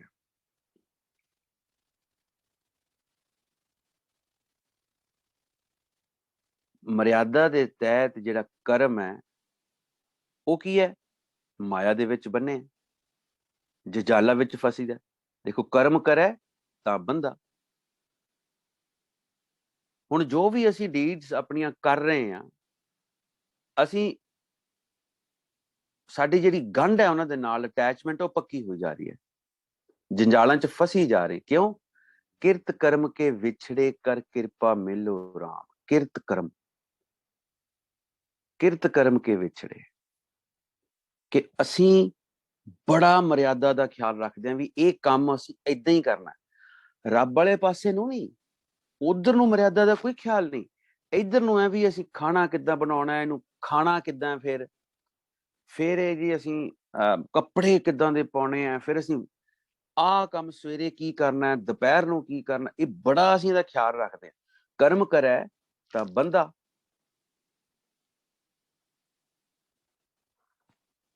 ਤਾਂ ਵੀ ਮਾਇਆ ਦੇ ਵਿੱਚ ਫਸੇ, ਜੰਜਾਲਾਂ 'ਚ ਫਸੇ। ਨਾ ਕਰੇ ਤਾਂ ਨਿੰਦਾ, ਜੇ ਨਹੀਂ ਕਰਦੇ ਤੇ ਲੋਕ ਨਹੀਂ ਛੱਡਦੇ। ਲੋਕ ਇਹੀ ਤਾਂ ਹੀ ਫੇਰ ਦਿੰਦੇ ਆ, ਕਹਿੰਦੇ ਜੀ ਆਹ ਕੰਮ ਏਦਾਂ ਨਹੀਂ ਕੀਤਾ, ਉਹ ਲਾ ਤਾਂ ਤੁਸੀਂ ਤੇ ਧਰਮ ਹੀ ਨਹੀਂ ਹੈ, ਤੁਸੀਂ ਤੇ ਪਾਪ ਕਰਤਾ ਬਹੁਤ ਵੱਡਾ। ਇਹ ਬੜੀ ਮੁਸੀਬਤ ਹੈ। ਕਰਮ ਕਰੇ ਤਾਂ ਬੰਦਾ, ਨਾ ਕਰੇ ਤਾਂ ਨਿੰਦਾ। ਮੋਹ ਮਗਨ ਮਨ ਵਿਆਪਿਆ ਚਿੰਦਾ। ਸੋ ਐਸੇ ਕਰਮਕਾਂਡੀ ਦਾ ਮਨ ਮੋਹ ਮਮਤਾ ਵਿੱਚ ਵਿਆਪਿਆ ਰਹਿੰਦਾ ਹੈ, ਫਸਿਆ ਰਹਿੰਦਾ ਹੈ, ਡੁੱਬਿਆ ਰਹਿੰਦਾ ਹੈ, ਤੇ ਚਿੰਤਾ ਦੇ ਫਿਕਰ ਵਿੱਚ ਐਨ ਚਿੰਤਾ ਦੇ ਭਾਰ ਥੱਲੇ, ਫਿਕਰਾਂ ਦੇ ਭਾਰ ਥੱਲੇ ਉਹ ਦੱਬਿਆ ਰਹਿੰਦਾ ਕਿ ਕਿਤੇ ਕੋਈ ਕੰਮ ਗਲਤ ਨਾ ਹੋ ਜਾਏ। ਫਿਰ ਇਹਨੂੰ ਸੁਣਿਓ, ਕਹਿੰਦੇ ਕਰਮ ਕਰੈ ਤਾਂ ਬੰਦਾ, ਜੀ ਮਰਿਆਦਾ ਆਦ ਅਨੁਸਾਰ ਕਰਮ ਕਰਦਾ ਤੇ ਮਾਇਆ ਵਿੱਚ ਫਸਿਆ ਪਿਆ, ਜੰਜਾਲਾਂ 'ਚ ਫਸਿਆ ਪਿਆ, ਕਿਰਤ ਕਰਮ ਕੇ ਵਿਛੜੇ। ਤੇ ਜੇ ਇਸ ਤਰ੍ਹਾਂ ਉਹ ਨਹੀਂ ਕਰਦਾ, ਉਹ ਕਰਮਕਾਂਡ ਨਹੀਂ ਕਰਦਾ, ਕਰਮਕਾਂਡੀ ਜਿਹੜੇ ਬਾਕੀ ਨੇ ਕਰਨ ਵਾਲੇ, ਉਹ ਉਹਦੀ ਫਿਰ ਨਿੰਦਾ ਕਰਦੇ ਆ ਵੀ ਤੂੰ ਇਹ ਕੰਮ ਏਦਾਂ ਨਹੀਂ ਕਰਦਾ, ਇਹ ਤਾਂ ਏਦਾਂ ਹੋਣਾ। ਏਦਾਂ ਦੇ ਕਰਮਕਾਂਡੀ ਦਾ ਮਨ ਮੋਹ ਮਮਤਾ ਵਿੱਚ ਫਸਿਆ ਰਹਿੰਦਾ, ਚਿੰਤਾ ਫਿਕਰਾਂ ਦੇ ਭਾਰ ਥੱਲੇ ਦੱਬਿਆ ਰਹਿੰਦਾ। ਨਤੀਜਾ ਕੀ ਹੋ? ਕਹਿੰਦੇ ਚੱਲ ਜੇ ਏਦਾਂ ਹੋ ਵੀ ਗਿਆ, ਗੁਰ ਪ੍ਰਸਾਦ ਦੇ ਜ਼ਰੀਏ ਹੀ ਦੁੱਖ ਸੁੱਖ ਨੂੰ ਸਮ ਕਰਕੇ ਜਾਣਿਆ ਜਾ ਸਕਦਾ ਹੈ। ਗੁਰਪ੍ਰਸਾਦ ਸੁੱਖ ਦੁੱਖ ਸਮ ਜਾਣੇ। ਗੁਰੂ ਦੀ ਕਿਰਪਾ ਦੇ ਨਾਲ ਇਹ ਸੁੱਖ ਦੁੱਖ ਇਕੁਅਲੀ ਬੰਦਾ ਸਮਝ ਲੈਂਦਾ, ਜਾਣ ਲੈਂਦਾ। ਤੇ ਜਦੋਂ ਇਹ ਜਾਣ ਲਿਆ, ਮਿਲਦਾ ਕੀ ਹੈ? ਘੱਟ ਘੱਟ ਰਾਮ ਹਿਆਲੀ ਹੈ। ਉਹ ਬੰਦਾ ਅਕਾਲ ਪੁਰਖ ਦੇ, ਪ੍ਰਭੂ ਦੇ ਸਰਗੁਣ ਸਰੂਪ ਨੂੰ ਮਹਿਸੂਸ ਕਰਨਾ ਸ਼ੁਰੂ ਕਰ ਦਿੰਦਾ ਹੈ। ਸਰਗੁਣ ਸਰੂਪ ਨੂੰ ਘੱਟ ਘੱਟ ਦੇ ਵਿੱਚ ਮਹਿਸੂਸ ਕਰਨਾ ਸ਼ੁਰੂ ਕਰ ਦਿੰਦਾ ਹੈ। ਹੁਣ ਸੁੱਖ ਦੁੱਖ ਸਮ ਕਰਕੇ ਕਿਹੜਾ ਜਾਣੂਗਾ? ਜਿਹੜਾ ਡਿਟੈਚਡ ਹੋਊਗਾ। ਪਿੱਛੇ ਅਸੀਂ 3 ਪਦੇ ਵਿਚਾਰ ਰਹੇ ਹਾਂ, ਜਿਹੜਾ ਮਾਇਆ ਦੇ ਬੰਧਨਾਂ ਤੋਂ ਮੁਕਤ ਹੋਊਗਾ। ਸੁੱਖ ਦੁੱਖ ਇਕੁਅਲੀ, ਮਤਲਬ ਪਾਣੀ ਅੰਦਰ ਜੋ ਪਾਉਂਦਾ ਕਰਤਾਰ ਨੂੰ, ਹਾਂ ਇਹ ਉਹਦੀ ਰਜ਼ਾ ਹੀ ਹੈ। ਉਹ ਪਲ ਪਲ ਮੈਨੂੰ ਦੇਖ ਰਿਹਾ ਹੈ, ਉਹਨੂੰ ਮੇਰੀ ਗਰੀਬੀ ਦਾ ਵੀ ਪਤਾ ਹੈ, ਕਿਹੜੀ ਚੀਜ਼ ਦੀ ਲੋੜ ਹੈ ਉਹਨੂੰ ਉਹ ਵੀ ਪਤਾ ਹੈ। ਪਰ ਇੱਥੋਂ ਤੱਕ ਅਸੀਂ ਆਪਣਾ ਭਰੋਸਾ ਲੈ ਕੇ ਹੀ ਨਹੀਂ ਆਉਂਦੇ, ਵਿਸ਼ਵਾਸ ਲੈ ਕੇ ਹੀ ਨਹੀਂ ਆਉਂਦੇ, ਕਿਉਂਕਿ ਸਾਡੀ ਕਮਿਟਮੈਂਟ ਨਹੀਂ ਹੈ, ਸਾਡੀ ਪ੍ਰਤੀਤ ਨਹੀਂ ਹੈ। ਇੱਥੋਂ ਤੱਕ ਆਉਣਾ ਪਊਗਾ, ਤਾਂ ਫਿਰ ਅਸੀਂ ਇਹ ਜਿਹੜੀ ਇਹ ਅਧਿਆਤਮ ਦੀ ਵਿਵਸਥਾ ਇੱਕ ਸਤਿਗੁਰ ਨੇ ਸਾਨੂੰ ਦੱਸੀ ਹੈ ਕਿ ਇੱਧਰੋਂ ਟੁੱਟਣਾ ਅਸੀਂ ਮਾਇਆ ਦੇ ਬੰਧਨ ਚੋਂ, ਤੇ ਜਿਉਂ ਹੀ ਅਸੀਂ ਟੁੱਟੇ ਤਿਉਂ ਹੀ ਜਿਹੜੀ ਐਂਟਰੀ ਹੈ ਸਾਡੀ, ਉਹ ਨੈਕਸਟ ਲੈਵਲ ਤੇ ਚਲੀ ਜਾਣੀ ਹੈ। ਅੱਗੇ ਚਲੀਏ ਜੀ। ਸੰਸਾਰੇ ਮੈਂ ਸਹਿੰਸਾ ਵਿਆਪੈ, ਅਕਥ ਕਥਾ ਅਗੋਚਰ ਨਹੀਂ ਜਾਪੈ, ਜਿਸੈ ਬੁਝਾਏ ਸੋਈ ਬੁਝੈ, ਉਹ ਬਾਲਕ ਵਾਂਗੀ ਪਾਲੀ ਹੈ। ਹੁਣ ਸਾਰੀ ਦੁਨੀਆ ਨੂੰ ਕਿਸੇ ਨਾ ਕਿਸੇ ਤਰੀਕੇ ਨਾਲ ਮਾਇਆ ਨੇ ਜਕੜਿਆ ਪਿਆ। ਸੰਸਾਰੇ ਮੈਂ ਸੰਸਾ ਵਿਆਪਿਆ।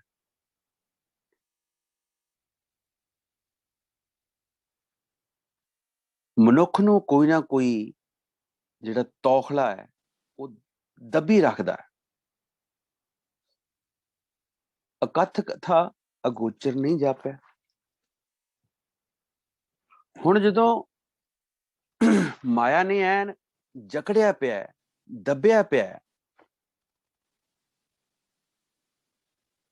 ਕੀ ਮਤਲਬ ਕੀ ਇਹਦਾ? ਕਿ ਮਾਇਆਧਾਰੀ ਲੋਕਾਂ ਨੂੰ ਉਸ ਅਪਹੁੰਚ ਪ੍ਰਭੂ ਦੀ ਬੰਦਗੀ ਜਿਹੜੀ ਸੁੱਝਦੀ ਨਹੀਂ ਹੈ। ਜਦੋਂ ਬੰਦਗੀ ਨਾ ਸੁੱਝੇ, ਅਕਾਲ ਪੁਰਖ ਦਾ ਡਰ ਭੈ ਅੰਦਰ ਨਾ ਹੋਵੇ, ਇਹ ਨਾ ਪਤਾ ਹੋਵੇ ਵੀ ਬੰਦਗੀ ਕਰਨੀ ਹੈ, ਉਹ ਮਾਇਆ 'ਚ ਜਕੜਿਆ ਪਿਆ, ਚੰਗੀ ਤਰ੍ਹਾਂ ਜਕੜਿਆ ਪਿਆ। ਅਕਥ ਕਥਾ ਗੋਚਰ ਨਹੀਂ ਜਾਪੈ।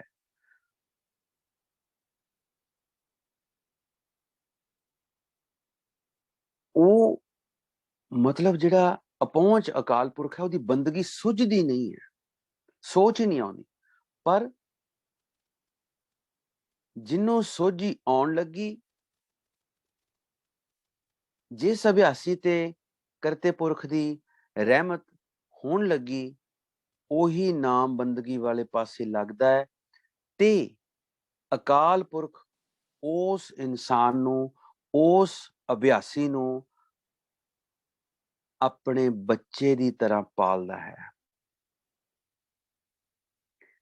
ਆਪਣੇ ਬੱਚੇ ਦੀ ਤਰ੍ਹਾਂ ਉਸ ਦਾ ਮਾਰਗ ਦਰਸ਼ਨ ਕਰਦਾ ਹੈ। ਜਿਸੇ ਬੁਝਾਏ ਸੋਈ ਬੁਝੈ, ਉਹ ਬਾਲਕ ਵਾਂਗੀ ਪਾਲੀਐ। ਉਹ ਕਿਤੇ ਦਿਸਦਾ ਨਾ ਵੀ ਹੋ ਕੇ ਇੰਨੀ ਸ਼ਕਤੀ ਹੈ, ਇੰਨੀ ਪਾਵਰ ਹੈ ਕਿ ਉਹ ਆਪਣੇ ਅਭਿਆਸੀ ਦੀ, ਆਪਣੇ ਬੰਦਗੀ ਕਰਨ ਵਾਲੇ ਬੰਦੇ ਦੀ ਆਪਣੇ ਬੱਚੇ ਵਾਂਗੂ ਰੱਖਿਆ ਕਰਦਾ। ਮਜਾਲ ਹੈ ਕਿਤੇ ਮਾਂ ਪਿਓ ਬੱਚੇ ਨੂੰ ਸੱਟ ਲੱਗਣ ਦੇਣ, ਕਿੰਨਾ ਖਿਆਲ ਰੱਖਦੇ ਆ। ਏਦਾਂ ਭਰੋਸਾ ਹੀ ਹੈ, ਪ੍ਰਤੀਤ ਹੀ ਹੈ, ਕਮਿਟਮੈਂਟ ਹੈ ਕਿ ਏਦਾਂ ਹੋਊਗਾ। ਔਰ ਹੁੰਦਾ ਬਲੈਕ ਐਂਡ ਵਾਈਟ ਦੇ ਵਿੱਚ ਹੈ, ਸਾਡੇ ਗੁਰੂ ਸਾਹਿਬਾਂ ਨੇ ਲਿਖ ਕੇ ਦਿੱਤਾ। ਤੇ ਜੇ ਨਹੀਂ ਹੁੰਦਾ ਤੇ ਲਿਖੇ ਦੀ ਕੋਈ ਵੈਲਿਊ ਨਹੀਂ। ਫਿਰ ਜੇ ਕਲਾ ਨਹੀਂ ਵਰਤਦੀ, ਇਹ ਲਿਖੇ ਦੀ ਕੀ ਵੈਲਿਊ? ਫਿਰ ਇਹ ਲਿਖੇ ਦੀ ਵੈਲਿਊ 100% ਹੈ। ਇਹੀ ਭਰੋਸਾ ਹੈ। ਪੂਰਾ ਸਤਿਗੁਰ ਕਿਆ ਕਰੇ, ਜੋ ਸਿੱਖਣ ਮੈਂ ਚੂਕ, ਚੂਕ ਸਾਡੇ ਚ ਹੈ, ਅਸੀਂ ਭਗਤੀ ਨਹੀਂ ਕਰਦੇ। आगे चलिए। छोड़ बह तो छूटे नाही, जो संचय तो पौ मन माही। इस ही मैं जिसकी पत रख है, तिस साधु चौर ढाली है। हुण इत्थे थोड़ी डिफरेंट गल आउणी है। जो ये मीनिंग दसदे ने उन्हां तो थोड़ा जिहा आपां डीप जावांगे।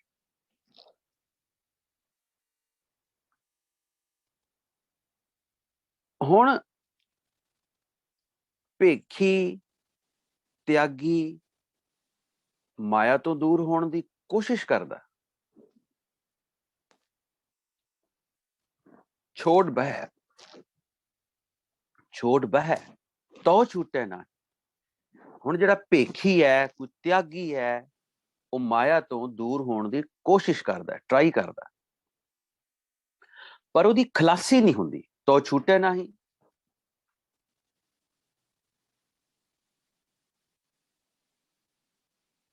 ਇਹ ਕੀ ਗੱਲ ਹੋਈ ਬਈ ਉਹ ਕੋਸ਼ਿਸ਼ ਕਰ ਰਿਹਾ ਹੈ, ਛੋੜ ਬਹਿ ਤੋ ਛੂਟੇ ਨਹੀਂ, ਪਰ ਉਹਦੀ ਖਲਾਸੀ ਨਹੀਂ ਹੁੰਦੀ। ਕਿਉਂ ਨਹੀਂ ਹੁੰਦੀ? ਪਦਾਰਥਵਾਦੀ ਬੰਦਾ ਕੇਵਲ ਮਾਇਆ ਇਕੱਤਰ ਕਰਨ ਵਿੱਚ ਲੱਗਿਆ। ਫਿਰ ਉਹਨੂੰ ਇਹਦੇ ਖੁੱਸਣ ਦਾ ਡਰ। ਪਰ ਇਸ ਮਾਇਆ ਵਿੱਚ ਰਹਿੰਦਿਆਂ ਹੀ ਜੋ ਅਕਾਲ ਪੁਰਖ ਦੀ ਬੰਦਗੀ ਕਰਦਾ, ਇਬਾਦਤ ਕਰਦਾ, ਜਿਵੇਂ ਅਸੀਂ ਗ੍ਰਸਤੀ ਹਾਂ, ਅਸੀਂ ਇਹਦੇ ਵਿੱਚ ਹੀ ਹਾਂ, ਆਪਣੇ ਪਰਿਵਾਰ ਦੇ ਵਿੱਚ ਹੀ ਹਾਂ, ਸਾਰਾ ਕੁਝ ਸਾਡੇ ਕੋਲ ਹੀ ਹੈ, ਦਿਖ ਰਿਹਾ, ਅਸੀਂ ਕੇਅਰ ਕਰ ਰਹੇ ਹਾਂ, ਪਰ ਉਹਦੇ ਵਿੱਚ ਰਹਿੰਦਿਆਂ ਹੀ ਅਸੀਂ ਅਕਾਲ ਪੁਰਖ ਦੀ ਇਬਾਦਤ ਕਰਨੀ ਹੈ, ਭਗਤੀ ਕਰਨੀ ਹੈ। ਸੋ ਜਿਹੜਾ ਐਸਾ ਕਮਿਟਡ ਹੋਏਗਾ ਉਸ ਤੇ ਹਮੇਸ਼ਾ ਅਕਾਲ ਪੁਰਖ ਦਾ ਗੁਰਪ੍ਰਸਾਦ ਬਣਿਆ ਰਹੇਗਾ। ਬਾਰਕ ਵਾਂਗੀ ਪਾਲੀ ਹੈ। ਜੋ ਸੰਚੈ ਤੋ ਭਉ ਮਨ ਮਾਹੀ, ਇਸ ਹੀ ਮੈਂ ਜਿਸ ਕੀ ਪਥ ਰੱਖੈ ਕਿਸ ਤਿਸ ਸਾਧੂ ਚੌਰ ਢਾਲੀ ਹੈ।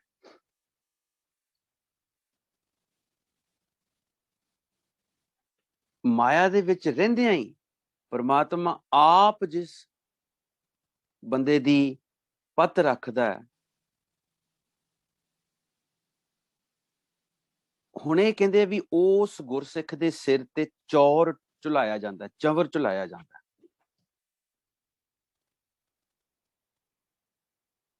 ਮਾਇਆ ਤੋਂ ਟੁੱਟਣ ਵਾਲਾ ਅਭਿਆਸੀ ਹੀ ਅੱਗੇ ਅਗਲੇ ਪਦੇ ਚ ਜ਼ਿਕਰ ਆਏਗਾ, ਉਹੀ ਇਸ ਅਵਸਥਾ ਨੂੰ ਸਮਝ ਸਕਦਾ ਹੈ ਕਿ ਇਹ ਚੌਰ ਝਲਾਉਣ ਦਾ ਕੀ ਹੈ। ਚੌਰ ਝਲਾਉਣਾ ਉਹ ਪੰਜ ਪ੍ਰਵਾਨ ਹੋ ਜਾਂਦਾ ਹੈ। ਬੰਦੇ ਦੇ ਸਿਰ ਤੇ ਥੋੜਾ ਕੋਈ ਚੌਰ ਚਲਾਉ, ਕੌਣ ਚਲਾਊਗਾ ਦੱਸੋ ਪਹਿਲਾਂ। ਇਹ ਕਹਿੰਦੇ ਹੈ ਇਸ ਹੀ ਮੈਂ ਜਿਸ ਕੀ ਪਥ ਰੱਖੈ ਤਿਸ ਸਾਧੂ ਚੌਰ ਢਾਲੀ ਹੈ। ਮਾਇਆ ਦੇ ਵਿੱਚ ਰਹਿੰਦਿਆਂ ਜੋ ਪਰਮਾਤਮਾ ਆਪ ਜਿਸ ਬੰਦੇ ਦੀ ਪੱਤ ਰੱਖਦਾ ਹੈ, ਉਸ ਗੁਰਮੁਖ ਦੇ ਸਿਰ ਉੱਤੇ ਚਵਰ ਝੁਲਾਇਆ ਜਾਂਦਾ ਹੈ। ਨੋ, ਕੋਈ ਚੀਜ਼ ਨਹੀਂ ਹੋਣੀ ਏਦਾਂ ਦੀ। ਚੌਰ ਦੇ ਰਾਰੇ ਨੂੰ ਔਂਕੜ ਹੈ। ਸਾਧੂ ਚੌਰ ਢਾਲੀ ਹੈ। ਉਹ ਕੀ ਹੈ? ਉਹਦੀ ਉਹ ਦਰਗਾਹ ਚ ਪੱਤ ਹੋਏਗੀ, ਇੱਜ਼ਤ ਹੋਏਗੀ। That is all. ਉਹ ਪੰਜ ਪ੍ਰਵਾਨ ਦੀ ਅਵਸਥਾ ਦੇ ਵਿੱਚ ਪਹੁੰਚੇਗਾ ਜਿਹਨੇ ਗੁਰੂ ਨਾਲ ਕਮਿਟਮੈਂਟ ਕਰਕੇ ਇੱਕ ਅਕਾਲ ਪੁਰਖ ਦੀ ਇਬਾਦਤ ਕੀਤੀ ਹੈ। ਉਦਮ ਕਰਕੇ ਜਿਹਨੇ ਆਪਣਾ ਪੰਜਾਂ ਤੋਂ ਖਿਹੜਾ ਛਡਾ ਲਿਆ, ਉਹ ਜਦੋਂ ਗੁਰਪ੍ਰਸਾਦ ਦਾ, ਗੁਰੂ ਦੀ ਕਿਰਪਾ ਦਾ, ਗੁਰੂ ਦੇ ਪਿਆਰ ਦਾ ਪਾਤਰ ਬਣਦਾ ਹੈ, ਉਹ ਫਿਰ ਪੰਜ ਪ੍ਰਵਾਨ ਹੋ ਜਾਂਦਾ ਹੈ। ਇਹ ਆਪਾਂ ਡੀਟੇਲ ਪਿੱਛੇ ਸਾਰੀ ਜਪਬਾਣੀ ਦੇ ਵਿੱਚ ਕੱਢ ਆਏ ਆ। ਅੱਗੇ ਕਹਿੰਦੇ ਸੋ ਸੂਰਾ। ਹੁਣ ਆ ਵੀ ਲਫ਼ਜ਼ ਇੱਕ ਆ ਰਿਹਾ, ਇਹਨੂੰ ਵੀ ਚੰਗੀ ਤਰ੍ਹਾਂ ਅੱਜ ਆਪਾਂ ਸਮਝਣਾ ਲਫ਼ਜ਼ ਨੂੰ ਵੀ ਸੂਰਾ ਕੌਣ ਹੈ। ਸੋ ਸੂਰਾ, ਹੁਣ ਗੱਲ ਦੇਖ ਲਓ, ਟੌਪਿਕ ਸਾਡਾ ਕੀ ਚੱਲ ਰਿਹਾ ਉੱਤੇ 6 ਪਦਿਆਂ ਦੇ ਵਿੱਚ। ਸੋ ਸੂਰਾ ਤਿਸ ਹੀ ਹੋਏ ਮਰਨਾ, ਜੋ ਭਾਗੈ ਤਿਸ ਜੋਨੀ ਫਿਰਨਾ, ਜੋ ਵਰਤਾਏ ਸੋਈ ਭਲ ਮਾਨੈ, ਬੁਝ ਹੁਕਮੈ ਦੁਰਮਤ ਜਾਲੀ ਹੈ। ਮਾਇਆ ਤੋਂ ਟੁੱਟਣ ਵਾਲਾ ਅਭਿਆਸੀ ਹੀ ਸੂਰਬੀਰ ਹੈ। ਉਸ ਨੂੰ ਹੀ ਅਸਲ ਚ ਉਪਰਾਮਤਾ, ਨਿਰਲੇਪਤਾ, ਜਿਹਨੂੰ ਕਹਿ ਦਿੰਦੇ ਆ ਡਿਟੈਚ, ਉਹੀ ਹੁੰਦਾ ਜਿਹੜਾ ਸ਼ਬਦ ਦਾ ਅਭਿਆਸੀ ਹੈ। ਜੋ ਸੂਰਾ ਤਿਸ ਹੀ ਹੋਏ ਮਰਨਾ, ਜਿਹੜਾ ਬੰਦਾ ਮਾਇਆ ਦੇ ਟਾਕਰੇ ਤੇ, ਮਾਇਆ ਨਾਲ, ਪੰਜਾਂ ਨਾਲ ਲੜਦਾ, ਉਹਨੂੰ ਹੀ ਉਪਰਾਮਤਾ ਮਿਲਦੀ ਹੈ, ਉਹੀ ਨਿਰਲੇਪ ਹੁੰਦਾ, ਉਹੀ ਸੂਰਮਾ ਹੈ। ਜਿਹੜਾ ਮਾਇਆ ਨਾਲ ਲੜਦਾ, ਉਹ ਸੂਰਾ ਉਹਨੂੰ ਕਿਹਾ।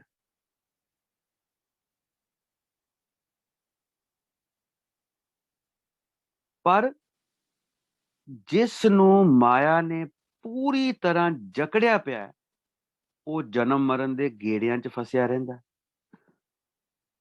ਜੋ ਸੂਰਾ ਤਿਸ ਹੀ ਹੋਏ ਮਰਨਾ, ਜੋ ਭਾਗੈ ਤਿਸ ਜੋਨੀ ਫਿਰਨਾ।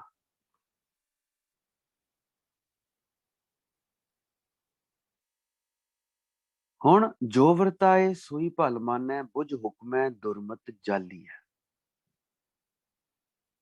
ਮਾਇਆ ਤੋਂ ਟੁੱਟਣ ਵਾਲਾ ਅਭਿਆਸੀ ਹੀ ਸੂਰਬੀਰ ਹੈ। ਉਹੀ ਮਾਇਆ ਤੋਂ ਨਿਰਲੇਪ ਹੋਏਗਾ। ਪਰ ਜਿਹਨੂੰ ਮਾਇਆ ਨੇ ਪੂਰੀ ਤਰ੍ਹਾਂ ਗਰਸਿਆ ਪਿਆ, ਜਕੜਿਆ ਪਿਆ, ਉਹ ਜਨਮ ਮਰਨ ਦੇ ਗੇੜਿਆਂ ਚ ਫਸਿਆ ਰਹੂਗਾ। ਹੁਣ ਪ੍ਰਭੂ ਦੇ ਭਾਣੇ ਨੂੰ ਮਿੱਠਾ ਕਰਕੇ ਮੰਨਣਾ ਤੇ ਇੱਕ ਨਾਮ ਦੀ ਸੋਝੀ ਆਉਣ ਨਾਲ ਜਾਂ ਨਾਮ ਦੀ ਸੋਝੀ ਆਉਣ ਦੇ ਬਾਅਦ ਨਾਮ ਜਪ ਕੇ ਅਭਿਆਸ ਕਰਕੇ ਬੁਰਾਈਆਂ ਤੋਂ ਪਿੱਛਾ ਛੁਡਾਇਆ ਜਾ ਸਕਦਾ ਹੈ।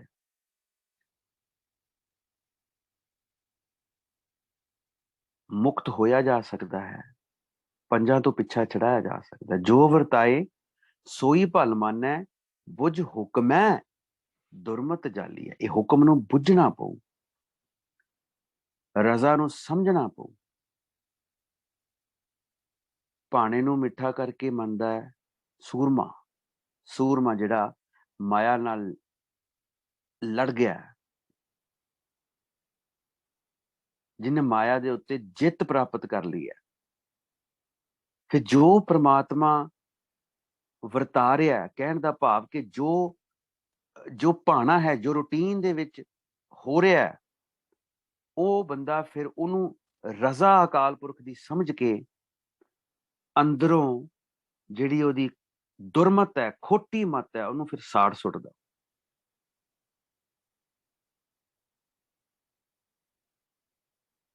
ਉਹਨਾਂ ਤੋਂ ਫਿਰ ਉਹ ਪਿੱਛਾ ਛੁਡਾ ਲੈਂਦਾ। ਜਿਹੜੀਆਂ ਬਰਸ਼ ਗੁਰ ਕਾ ਸ਼ਬਦ ਕੱਟੈ ਕੋਟ ਕਰਮ। ਹੋਰ ਅੱਗੇ ਚਲੀਏ। ਜਿਤ ਜਿਤ ਲਾਵੋ ਤਿਤ ਤਿਤ ਲਗਨਾ, ਕਰ ਕਰ ਵੇਖੈ ਆਪਣੇ ਜਚਨਾ, ਨਾਨਕ ਕੇ ਪੂਰਨ ਸੁਖ ਦਾਤੇ, ਤੂੰ ਦੇ ਤਾਂ ਨਾਮ ਸੰਭਾਲੀਆ। ਹੁਣ ਇਹ 8ਵੇਂ ਪਦੇ ਦੇ ਵਿੱਚ ਸਾਰਾ ਹੀ ਨਿਚੋੜ ਆ ਗਿਆ। ਪਹਿਲਾਂ ਆਪਾਂ ਤੀਜੀ ਤੁਕ ਦੇ ਵਿੱਚ ਉਹ ਰਿਜ਼ਲਟ ਸਾਨੂੰ ਦੇ ਰਹੇ ਸੀ। ਹੁਣ ਦੇਖੋ, ਜਿਤ ਜਿਤ ਲਾਵੇ ਤਿਤ ਤਿਤ ਲਗਨਾ। ਜਿਹੜੇ ਕੰਮ ਦੇ ਵਿੱਚ ਜੀਵਾਂ ਨੂੰ ਅਕਾਲ ਪੁਰਖ ਲਾਉਂਦਾ, ਉਸੇ ਕੰਮ ਚੋਂ ਲੱਗਦੇ ਨੇ। ਪੂਰਬਲੇ ਕਰਮਾਂ ਮੁਤਾਬਕ ਅਕਾਲ ਪੁਰਖ ਵਾਹਿਗੁਰੂ ਹਰ ਜੀਵ ਨੂੰ ਕਿਰਤ ਕਰਨ ਵੱਲ, ਜਿਹੜਾ ਕਰਮ ਕਰਨਾ ਉਹਨਾਂ ਨੇ, ਕੋਈ ਚੋਰੀ ਕਰਦਾ, ਕੋਈ ਠੱਗੀ ਕਰਦਾ, ਕੋਈ ਹੋਰ ਕਿਸ ਤਰ੍ਹਾਂ ਦਾ ਕੰਮ ਕਰ ਰਿਹਾ ਹੈ, ਕੋਈ ਪ੍ਰਚਾਰ ਕਰ ਰਿਹਾ ਹੈ, ਕੋਈ ਦੁਕਾਨ ਕਰ ਰਿਹਾ ਹੈ, ਕੋਈ ਜੌਬ ਕਰ ਰਿਹਾ ਹੈ। ਇਹ ਉਹ ਹੈ ਜਿਹੜੇ ਕੰਮ ਦੇ ਵਿੱਚ ਜਿਤ ਜਿਤ ਲਾਵੇ ਤਿਤ ਤਿਤ ਲੱਗਣਾ। ਜਿਹੜੇ ਕੰਮ ਦੇ ਵਿੱਚ ਜੀਵਾਂ ਨੂੰ ਲਾ ਰਿਹਾ ਹੈ, ਜੀਵ ਉਸੇ ਕੰਮ ਦੇ ਵਿੱਚ ਲੱਗ ਰਹੇ ਨੇ। ਕਰ ਕਰ ਵੇਖੈ ਆਪਣੇ ਜਚਨਾ। ਸੋ ਅਕਾਲ ਪੁਰਖ ਆਪਣੀ ਮਰਿਆਦਾ ਅਨੁਸਾਰ ਆਪਣੇ ਜੀਵਾਂ ਦੀ ਨਿਗਰਾਨੀ ਵੀ ਕਰਦਾ ਹੈ। ਇਹ ਉਹਦਾ ਸਿਸਟਮ ਹੈ। ਕਰ ਕਰ ਵੇਖੈ, ਉਹ ਤੁਹਾਡੇ ਅੰਦਰ ਹੀ ਬੈਠਾ ਧਿਆਨ ਰੱਖ ਰਿਹਾ, ਤੁਹਾਡੇ ਅੰਦਰ ਹੀ ਬੈਠਾ ਤੁਹਾਡੀਆਂ ਕਰਤੂਤਾਂ ਨੂੰ ਦੇਖ ਰਿਹਾ। ਕਰ ਕਰ ਵੇਖੈ, ਤਾਂ ਦੋ ਲਾਵਾਂ ਵੇਖੈ ਦੇ ਉੱਤੇ ਆਈਆਂ ਵੀ ਇਹ ਅੰਦਰ ਹੀ ਹੈ, ਬਾਹਰ ਨਹੀਂ ਕਿਤੇ। ਆਪਣੇ ਜਚਨਾ।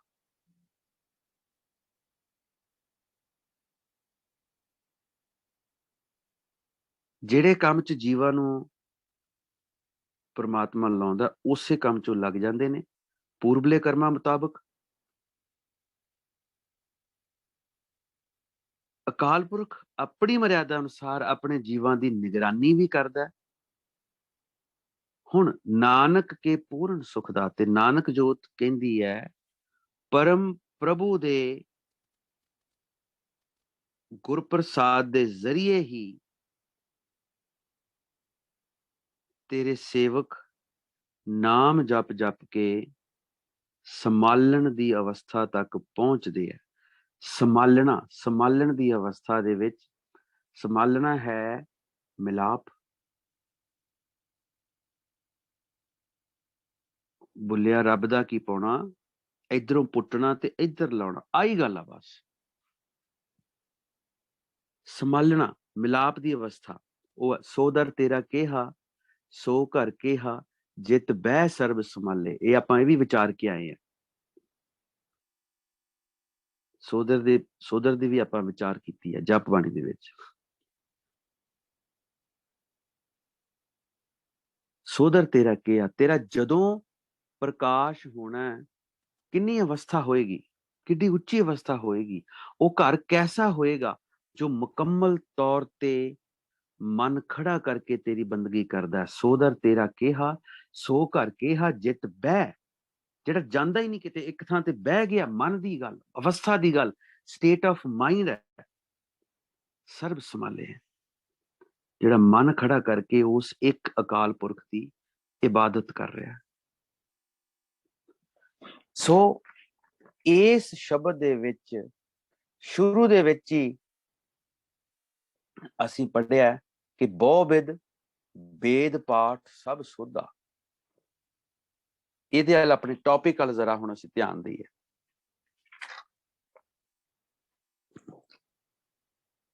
ਭਾਵੇਂ ਕਈ ਤਰੀਕਿਆਂ ਦੇ ਨਾਲ ਸਾਰੇ ਵੇਦਾਂ ਦਾ, ਰਿਲੀਜੀਅਸ ਬੁੱਕਸ ਦਾ ਪਾਠ ਕੀਤਾ, ਉਹ ਸੋਧਿਆ, ਪਾਠ ਵੀ ਕੀਤਾ, ਫਿਰ ਉਹਦੀ ਰਿਸਰਚ ਵੀ ਕੀਤੀ।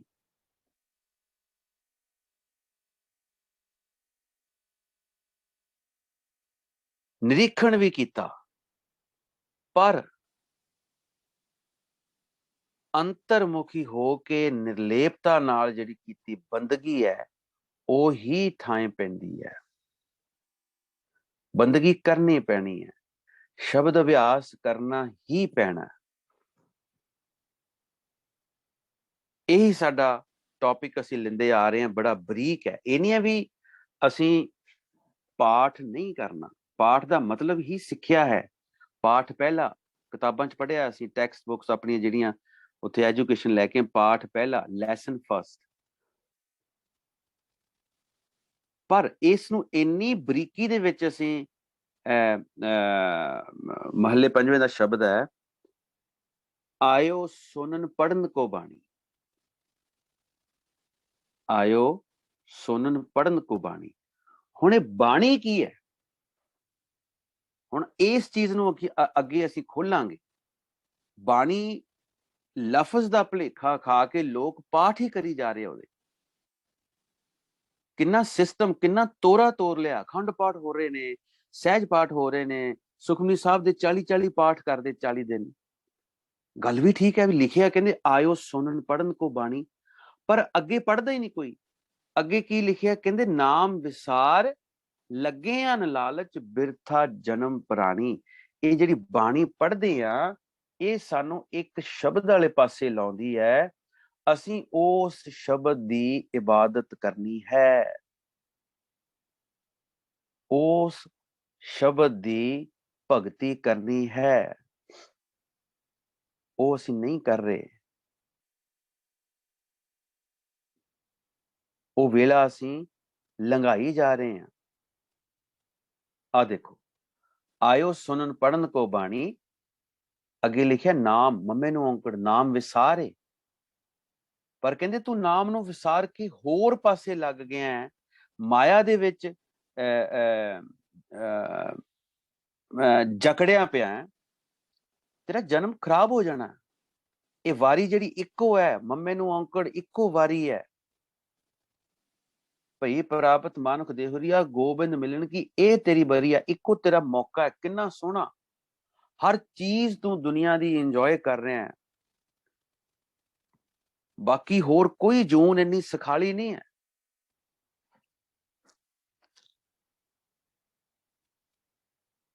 ਸੋ ਇਹ ਬਰੀਕੀਆਂ ਨੂੰ ਅਸੀਂ ਬਾਣੀ ਦੀਆਂ ਨੂੰ ਸਮਝਣਾ, ਇਹ ਉਦੋਂ ਜਦੋਂ ਅਸੀਂ ਸਮਾਂ ਦੇਵਾਂਗੇ। ਸੋ ਆਪਣਾ ਟਾਈਮ ਦਿਓ, ਇਸ ਚੀਜ਼ ਨੂੰ ਜ਼ਰੂਰ ਟਾਈਮ ਦਿਓ। ਬਾਣੀ ਪੜ੍ਹੋ। ਬਾਣੀ ਤੋਂ ਬਿਨਾਂ ਨਾਮ ਦਾ ਪਤਾ ਨਹੀਂ ਲੱਗਣਾ, ਪਰ ਬਾਣੀ ਨੂੰ ਸਮਝਣਾ ਹੈ। ਆਇਓ ਸੁਣਨ ਪੜਨ ਕੋ ਬਾਣੀ, ਕਿਹੜੀ ਕਿਹੜੀ ਸੁਣਨੀ ਹੈ, ਕਿਹੜੀ ਪੜ੍ਹਨੀ ਹੈ? ਨਾਮ, ਸ਼ਬਦ ਅਭਿਆਸ। ਵਾਹਿਗੁਰੂ ਵਾਹਿਗੁਰੂ ਵਾਹਿਗੁਰੂ ਵਾਹਿਗੁਰੂ, ਇਹੀ ਬਾਣੀ ਹੈ, ਅੰਮ੍ਰਿਤ ਬਾਣੀ। ਹਰ ਹਰ ਤੇਰੀ ਸੁਣ ਸੁਣ ਹੋਵੇ ਪਰਮਗਤ ਮੇਰੀ। ਪਰਮਗਤ ਦਾ ਮਤਲਬ ਇਹ ਪਰਮਗਤ ਮਿਲਾਪ ਹੈ। ਹੁਣ ਕਿੰਨੀ ਦੁਨੀਆ ਬਾਣੀ ਸੁਣਦੀ ਹੈ, ਉਹ ਕਿਤੇ ਮਿਲਾਪ ਹੋਇਆ ਉਹਨਾਂ ਦਾ? ਨਹੀਂ ਹੋਇਆ, ਕਿਉਂਕਿ ਸ਼ਬਦ ਦਾ ਅਭਿਆਸ ਨਹੀਂ ਹੈ, ਨਾਮ ਦਾ ਅਭਿਆਸ ਨਹੀਂ ਹੋਣਾ। ਨਾਮ ਵਿਸਾਰ ਲੱਗੇ ਹਨ ਲਾਲਚ ਬਿਰਥਾ ਜਨਮ ਪ੍ਰਾਣੀ। ਸੋ ਕਿਤੇ ਵਾਰੀ ਨਾ ਗਵਾ ਪਈਏ ਅਸੀਂ। इस चीज़ ਨੂੰ ਸਮਝੀਏ ਬੜੀ ਬਰੀਕੀ ਦੇ ਨਾਲ, ਸਮਾਂ ਦਈਏ ਤਾਂ ਜੋ ਸਾਡਾ ਆਪਣਾ ਵੀ ਜਿਹੜਾ ਭਲਾ ਹੋਏ ਔਰ ਅਸੀਂ ਗਾਂਹ ਵੀ ਭਲਾ ਕਰ ਸਕੀਏ ਕਿਸੇ ਦਾ। ਵਾਹਿਗੁਰੂ ਜੀ ਕਾ ਖਾਲਸਾ, ਵਾਹਿਗੁਰੂ ਜੀ ਕੀ ਫਤਿਹ।